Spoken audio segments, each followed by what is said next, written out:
هذا قبر حسین ابن علی الذی قتلوه عطشانا. ای مظلوم بی پناه، به عزت و شرف لا اله الا الله، شد وقت دفن ابا عبدالله، شد وقت دفن ابا عبدالله. البته این حکم دین ما، صورت میت و سمت را میذارن رو خاک قبر، ولی سر تو الان رو نیزه ها. چه روزه ای کربلا از این غم انگیزتره، رو سینه غرق خون قنداقه بی سره. چجوری کشتن تو رو کوفیا، کم نمیشه تنت تو دوریا. به حال و روز من و تو ببین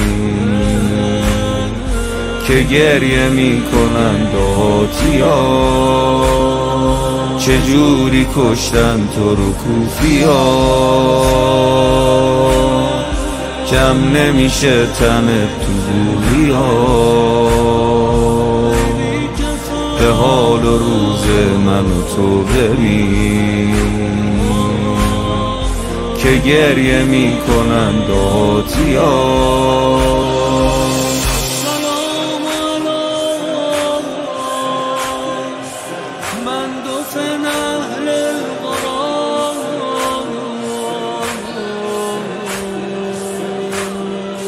حرومت نذاشتن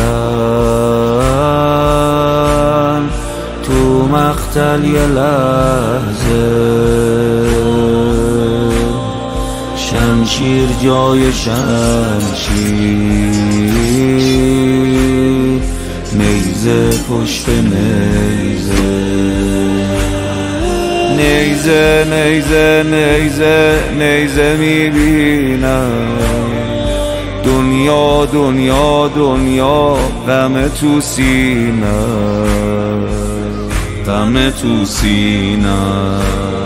خوبه که نیست ببین خواهرت خاک میریزد رو تن بی سرت. یا ابتا چی شدن گشتره،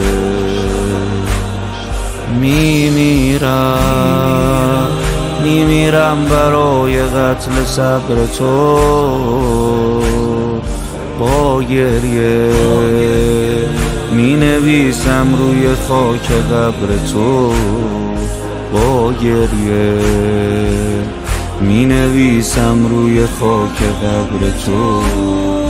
هذا قبر حسین ابن علی الذی قتلوه عطشانا، الذی قتلوه عطشانا، الذی قتلوه عطشانا.